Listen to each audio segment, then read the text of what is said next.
JEE physics students online एक छात्रा के द्वारा 5 प्रश्न पूछे गए हैं।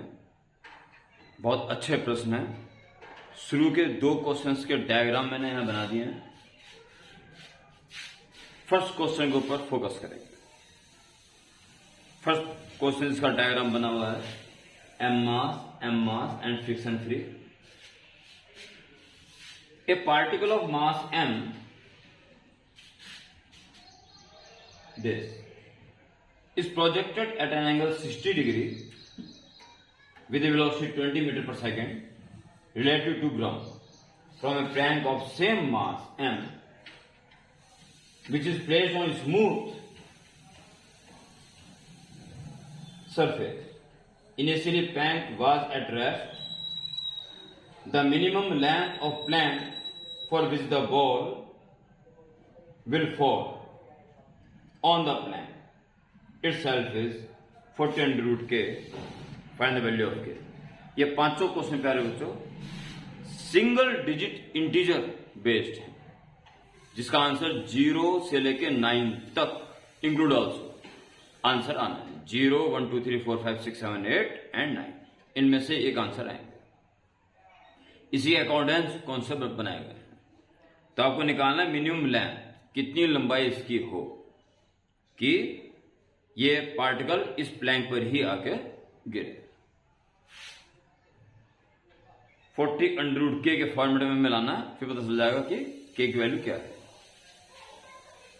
तो प्यारे बच्चों,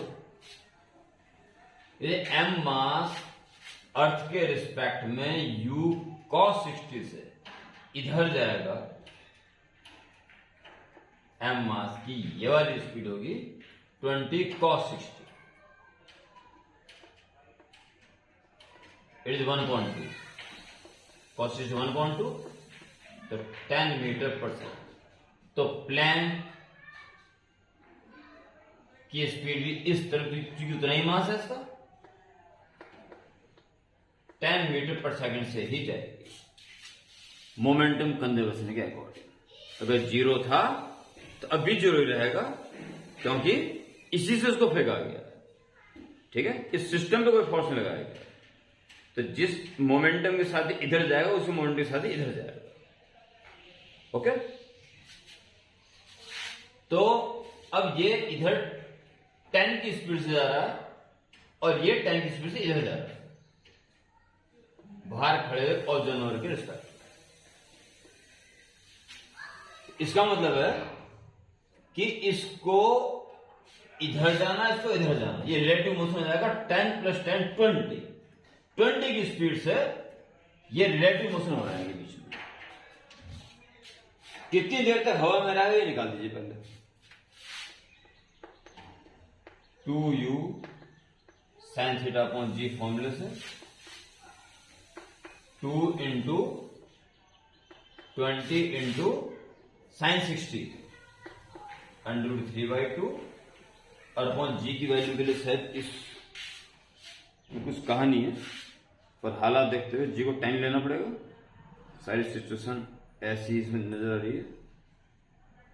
हाँ, इसमें कहानी कुछ ऐसा, पर हालात देखते हुए जी और 10 ही यहां पे लेनी पड़ेगी। 10 तो 2 से 2 कैंसिल, 10 2 या 20, it is 2 under root 3 second. इतने सेकंड तक हवा में रहेगा।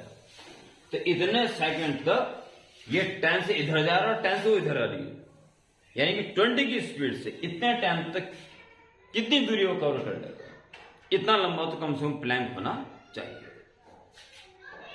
तो S = VT, इट इज 20 की स्पीड से गैप कम हो रहा है और time 2 under root 3, it is 40 under root 3 metre. तो क्या रहा है कि इतना दूर जाएंगे, कम से कम इतना लंबा तो प्लैंक हो। इससे लंबा चलेगा पर इससे कम नहीं चलेगा।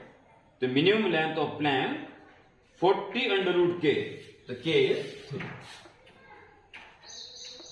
hence k = 3। ये सिंपल क्वेश्चन है। क्वेश्चन नंबर 2 जिसका डायग्राम बना हुआ है, ध्यान दें। If the mass of block is 1 kg, इसकी value 1 kg, and force of 10.3 Newton is applied horizontally on the block as shown. Find the friction force acting on the block. कितना friction force पे काम कर रहा है ये निकालना है। ये जो आपका ब्लॉक है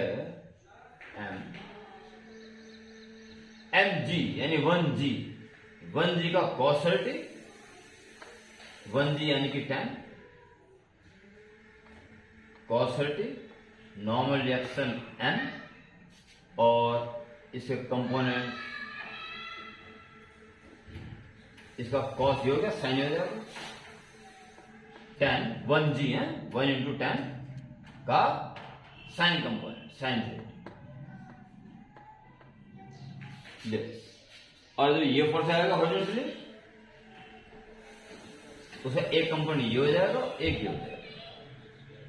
ये है आपका 30, तो 10√3 cos 30, 10√3 cos 30 एंड 10√3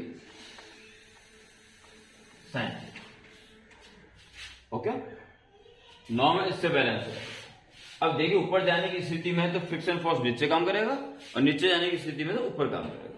फिर मैक्सिमम फ्रिक्शन फोर्स निकाल के कंपेयर करेंगे। ये बात की बात है कि अवस्था पड़ती है।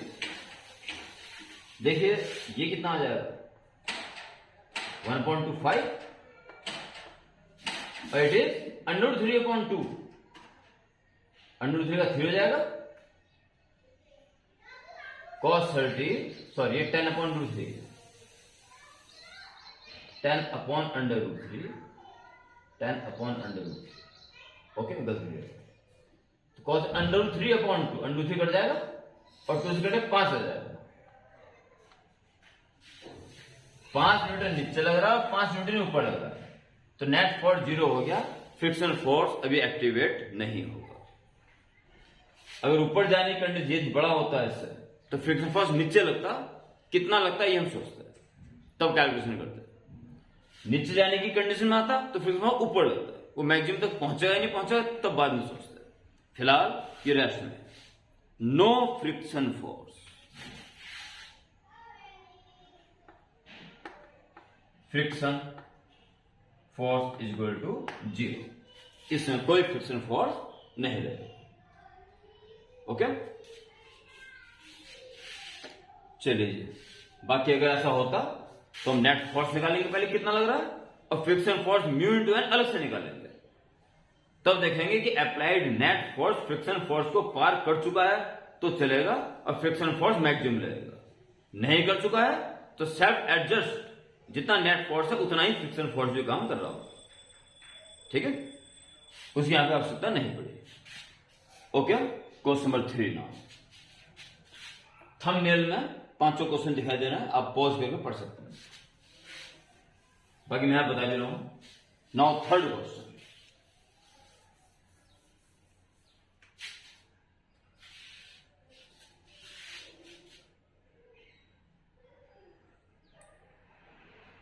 थर्ड क्वेश्चन, इसका कोई डायग्राम नहीं है। 2 particles having position vectors, 2 particle हैं, कहां कहां रखे हैं वो मैं लिख रहा हूं। इसका पोजिशन वेक्टर यानी ओरिजिन से लेके यहां तक का वेक्टर, उसको बोलते हैं position vector. 3i + 5j, 3i + 5j meet, और दूसरा इसका पोजीशन वेक्टर है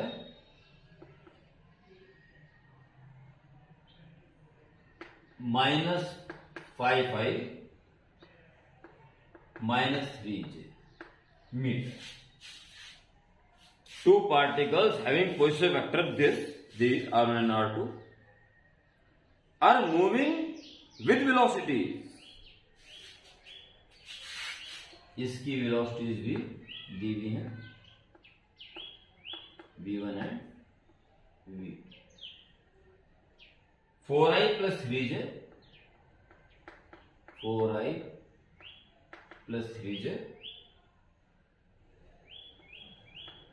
मीटर पर सेकेंड, और दूसरा ai plus 7j, ai plus 7j metre per second. ये इनकी velocity. If they collide after 2 seconds, then find the value of A. 2 second पे ये इंस्टेंट दे रखा है, इसके ठीक 2 सेकंड बाद ये दोनों मिल जाते हैं,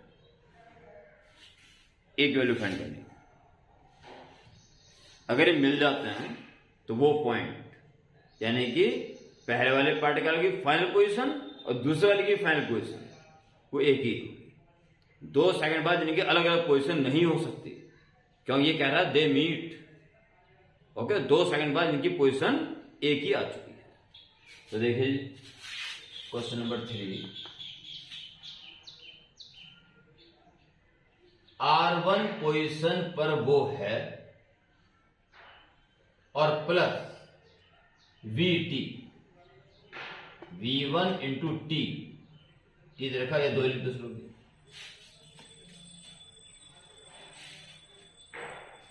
यहां वो पहुंच गया इस स्पीड से t टाइम में, या टी लिख लो, टी टाइम में v स्पीड से इतना डिस्प्लेसमेंट कवर कर रहा है, इतना पहले था, इतना प्लस इतना इक्वल टू फाइनल पोजीशन। जैसे ओरिजिन से ये थी पहली पोजीशन, अभी इतना चलेगा, तो vector r1 plus vector r2 is the final position, initial position plus moving vector, initial vector plus moving vector is the final vector, final position, position vector of final position. और यही दूसरा वाला भी आएगा, मिल गया ना हमें। तो यही पोजीशन दूसरे वाले की भी होगी, वो R2 था उसका इनिशियल वेक्टर, और प्लस वो V2 से t टाइम जो कि वैल्यू 2 सेकंड रखी, यहां पहुंची, तो ये इसका फाइनल पोजीशन वेक्टर हो गया। तो ये पोजीशन वेक्टर दोनों का एक ही है, ऐसा वो कह रहा है। That's all. थोड़ी वेक्टर थ्योरी ध्यान रखना था, और कुछ नहीं। R1 3i plus 5j plus V1 4i plus 3j into T है 2 सेकेंड। दूसरा position vector -5i minus 3j plus velocity है इसकी ai प्लस 7j और टाइम है 2 सेकेंड। ओके, 2 4 जा 8i और 3i 11i और 2 6j और 5j 11। Okay, is equal to 2ai और -5i, I take common 2a minus 5। Okay, j को देखिए सॉरी 14j माइनस 3j 11। देखो ना, ये भी होना चाहिए, means 2a minus 5 should be equal to 11। Hence 2a minus 5 should be 11, 2a is equal to plus 5 equal to 16, a is equal to 8। इसका answer 8 होना चाहिए। इट्स ओके, ऐसे क्वेश्चन आते हैं अक्सर, घुमा फिरा के ऐसे क्वेश्चन आ ही जाते हैं। Question number 4 and second last question.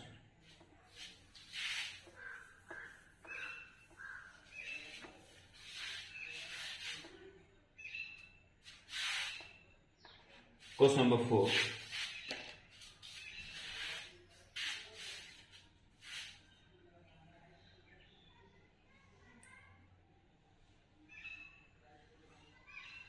Diagram दिया हुआ है, जैसा दिख रहा है पहले मैं ऐसे वैसे बनाता हूं।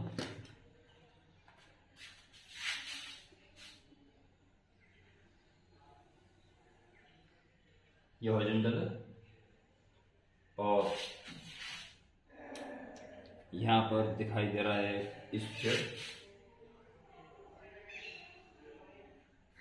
स्फीयर सिलेंडर, कुछ भी हो सकता है, सॉलिड होलो भी, कुछ पता नहीं है। और इस तरह की स्पीड है जैसे में दिखाई दे रही क्वेश्चन में 6 metre per second.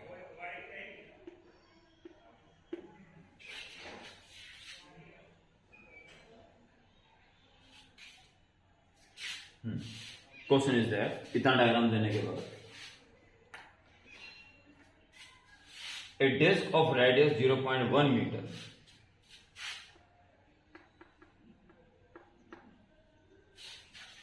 a disc of radius 0.1 meter rolls without sliding, pure rolling हो रही है, ठीक है, horizontal surface with a velocity 6 metre per second, mark कर दिया गया। It then ascends on a smooth continuous track as shown in the figure.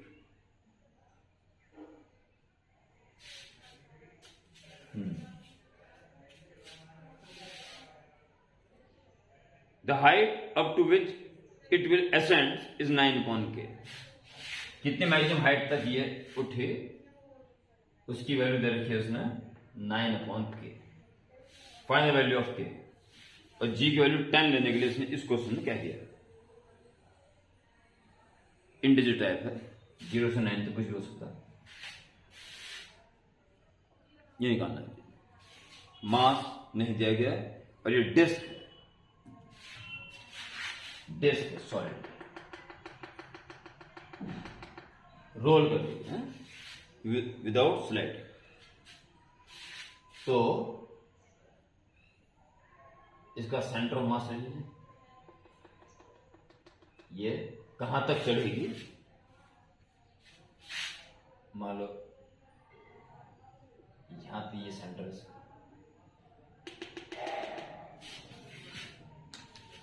और ये हाइट हमें निकालनी है, वो इससे मैच करनी है और दिखाना है के की वैल्यू क्या नजर आएगी। तो क्या यूज करना है इसमें, केवल स्मूथ कर्व है, स्मूथ ट्रैक है, तो ग्रेविटी ही काम कर रही है, बस कंजर्वेटिव फोर्स है। So total mechanical energy conservation से सब काम चल जाएगा, परंतु काइनेटिक एनर्जी में लीनियर के साथ साथ रोटेटिंग भी है, थोड़ा ध्यान रखने वाली बात है। According to law of conservation of mechanical energy, total magnetic energy final is equal to total magnetic energy initial. Okay? Final यहां तक आते आते बॉल रुक चुकी है पल भर के लिए, तो साइलेंट एनर्जी इसमें किस फॉर्म में, पोटेंशियल एनर्जी। इसका मास नहीं दिया गया, साइज की आवश्यकता नहीं पड़ेगी, तो it is mgh and no any kinetic energy part in this situation, momentarily rest. और इस समय कितनी एनर्जी इसमें, both rotational kinetic energy as well as linear kinetic energy. Half M we square value लिखते हैं बाद में, plus half I omega square, half M we square plus half moment of inertia about its main axis of disk, half mr square, half mr square, and it is v upon r, v square upon r square, क्योंकि pure rolling हो रही है, so omega is v upon r, this cancel, mv square आएगी 1/2 plus 1/4, 2/4 1 3/4 m we square, m we square common आ गया 1/2 plus 1/4, 2/4 और 1/4 3/4, it is m g h. M cancel हो रहा है, इस कारण वो इसकी मास देना जरूरी नहीं समझ रहा, ठीक है। और ये वी यहां की इनिशियल स्पीड। सो एच अपने हिसाब से निकालेंगे। So h is equal to 3v square upon 4 और g upon minus, put value 3 into 6 square 36 and 4 into 10 40।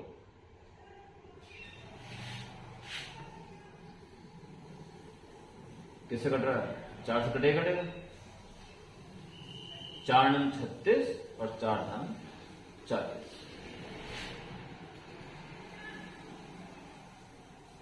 गड़बड़ तो नहीं हो रही है? तो इंटीजर नहीं आ रहा ना, 9/k चाहिए, शायद ध्यान रखिएगा।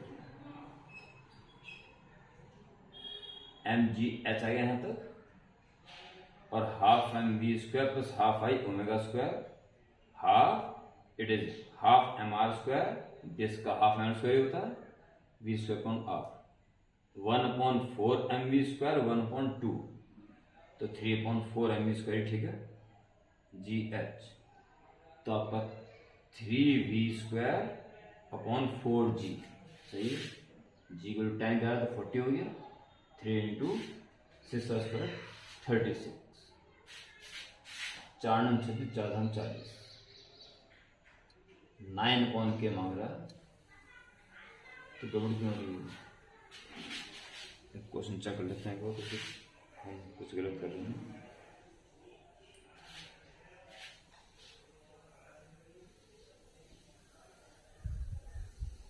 A disk of radius 0.1, इसको समझने पड़ेगा। ये बेस इतनी हाइट तक पहुंचेगा, इससे कोई दिक्कत नहीं है। नीचे से लेंगे तो नीचे तक माना जाएगा, सेंटर से लेंगे तो सेंटर तक माना जाएगा, उससे कोई दिक्कत नहीं है। A disk of radius is rolls without sliding on a horizontal surface with a velocity of 6 meters per second. It then ascends on a smooth continuous track as shown the figure. The height up to which it will ascend is 9/k. Find the value of k. है तो सारा सही। ठीक है, तो ये और check करो। यहां पर टोटल एनर्जी mgh, घूमना,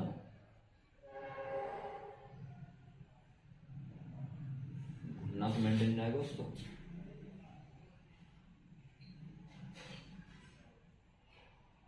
नहीं मोमेंटरी, और half M we square plus this,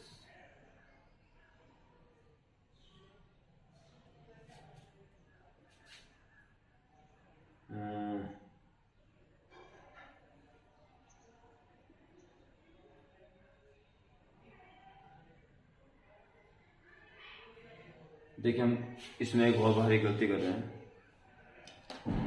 बहुत बड़ी गलती कर रहे हैं। ये रोल कर रही है, रोल कर रही है, और आगे जाके जो ट्रैक है ये स्मूथ है। ये बात यहां पढ़ी नहीं गई है, मैं एक और पढ़ रहा हूं। कभी कभी छोटी सी बात से क्वेश्चन गड़बड़ा जाता है। A disk of 0.1 millimeter rolls without sliding on a horizontal surface with a velocity 6 meters per second. It then ascends on a smooth continuous track. Smooth continuous track. Friction होगा तो घूमेगी ना वो। अब क्या है,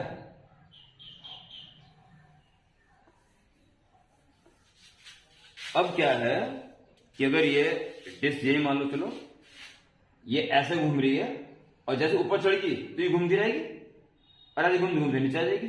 यहां तो फिसल रही है ना, ये फ्रिक्शन नहीं है, ये स्मूथ है, तो इसका रोटेशन को वो रोक नहीं पाएगा, बस स्लिपिंग अप एंड डाउन ये होगा।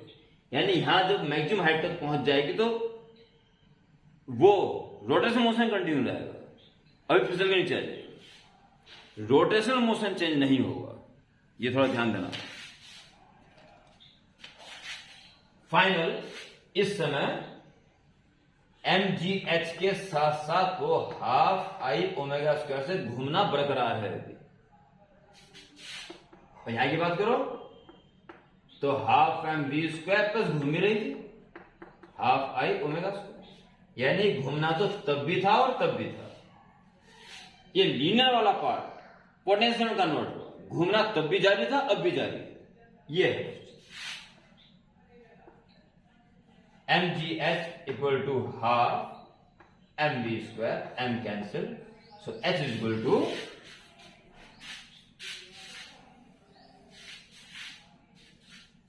v square upon 2 के साथ gh। प्योर रोलिंग दिमाग में आ गया था, पर जैसे चढ़ना शुरू करा वहां से वो स्मूथ हो चुका है। ये थोड़ा क्वेश्चन में जोड़ा हुआ है जो आराम से गौर से पढ़ने पर समझ में आ रहा है। यहां तो रोलिंग है क्योंकि फ्रिक्शन है तभी रोलिंग होगी, और आगे जाके जैसे चढ़ाई स्टार्ट हुई वो स्मूथ हो चुका है। अगर स्मूथ है तो इसकी जो रोटेशन है वो कंटिन्यू रहेगा, उसे कोई नहीं रोकेगा। हाँ, ये लीनियर था, ये linear kinetic energy potential convert हो जाएगी, घूमना तब भी जारी था और अब भी जारी है। तो जहां ये मोमेंटली रुक गया वहां घूमना नहीं रुका, बस स्लिपिंग रुकी और नीचे आएगा, घूम तो रही है। समझे इस बात को? वी स्क्वायर अपॉन 2, अब वैल्यू दीजिए 6 का स्क्वायर 36 और 2 टाइम 20, 4 से काटिए, 4 पंजे 20 और 4 9 36, 9/5, तो 9/k क्या तो है k इक्वल टू 5। ये था। इस क्वेश्चन देखिए मेरे से ही गलती होनी शुरू हो गई थी, क्योंकि प्योर रोलिंग मेरे दिमाग में थी तो मैं सोच रहा था फ्रिक्शन है, पर क्या है जैसे चढ़ाई स्टार्ट हो जाती फिर उसको स्मूथ क्या, इसका हमें दोबारा क्वेश्चन पढ़ना पड़ा। तो विशेष ध्यान देना इस क्वेश्चन पे। एंड आफ्टर दिस 5वां एंड लास्ट क्वेश्चन।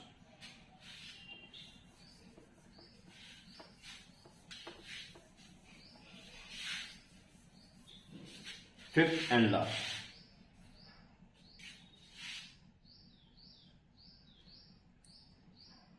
चढ़ाई शुरू होते हुए स्मूथ हो गया था, ये चीज बाद में पढ़ने में पता चली, पहले ऐसा लग नहीं रहा था। Okay, and last question. A body of mass 2 kg initially at rest, a constant force 5 Newton acts on it for 10 seconds, then the average power of the force is this, find K। Average power निकालने तो आसान question, ये तो आसान question है, शायद पूरी exercise ही भेज दी गई है 5 क्वेश्चन की, और उसमें ये 5 क्वेश्चन शायद हर बच्चा आराम से कर लेगा। फिर ध्यान देना क्या होता है करने के बाद दिक्कत है।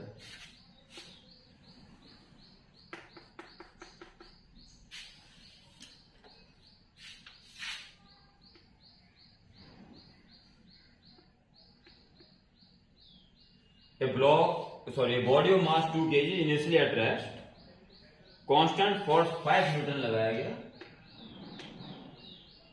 10 सेकंड तक, बस इतना ही कहा।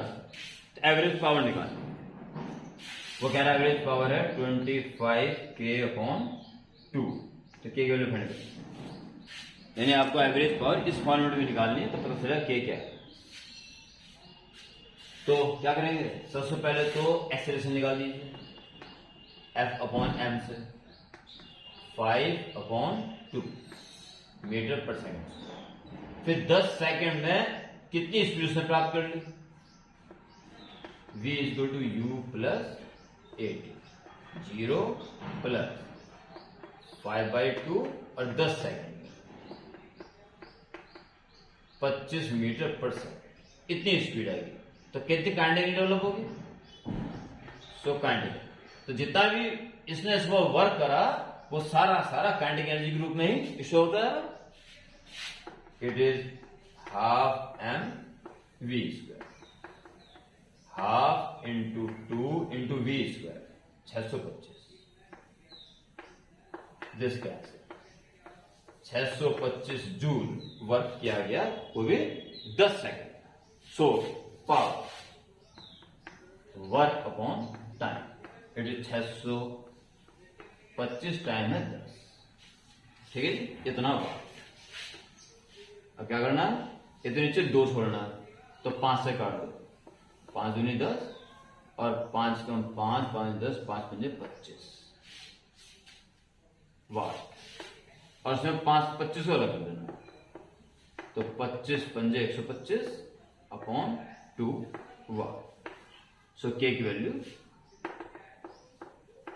देखो, के इज इक्वल टू 5। ये सारे क्वेश्चन सिंपल थे। क्वेश्चन नंबर 4 में बस जैसी कंफ्यूजन क्या हो गई थी, प्योर रोलिंग थी और चढ़ाई शुरू होते ही वो स्मूथ हो चुका है, इस पे ध्यान नहीं दिया गया था। बस बाद में पढ़ने में पता चला कि इसके बाद ये स्मूथ है। ओके, तो ये 5 क्वेश्चन जिसने पूछे अच्छा बच्चा होगा, और ये 5 क्वेश्चन तो जरूर अच्छे हैं, और इन 5 क्वेश्चन के सॉल्यूशन का लाभ उठाएं। ओके।